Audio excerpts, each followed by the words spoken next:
Tutaamkia wapi, tutaibukia wapi, na mnyama atafika anakotaka kufika, wala hatuna mashaka katika hilo. Labda Mwenyezi Mungu tu awe hajapanga mwaka huu mnyama aende robo finali, lakini kwa juhudi za kibinadamu mnyama anatoboa mapema tu kwenda hatua inayofuata. Tunajua nini tunapaswa kufanya, na ndio maana muda huu tunautumia vizuri kufanya marekebisho hapa, na tayari tumeshaanza kufanya marekebisho na maboresho hapa. Tutakaporejea kwenye ligi ya mabingwa Afrika, sisi tutakuwa ni viumbe wapya kabisa, na kila mmoja tabaki Lakini mpaka sasa hivi nyinyi ndio wagao utamu wa kundi. Utamu ni mechi ya tatu ndio unaingia kwenye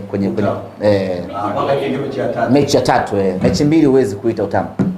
Bado nyinyi si wagao. Bado. Utamu ni mechi ya tatu. Ukipoteza mechi tatu ndio ngao utamu. Exactly. Lakini mechi mbili bado, mechi mbili ni kufungwa tu. Kwa sisi bado tuko sawa sawa.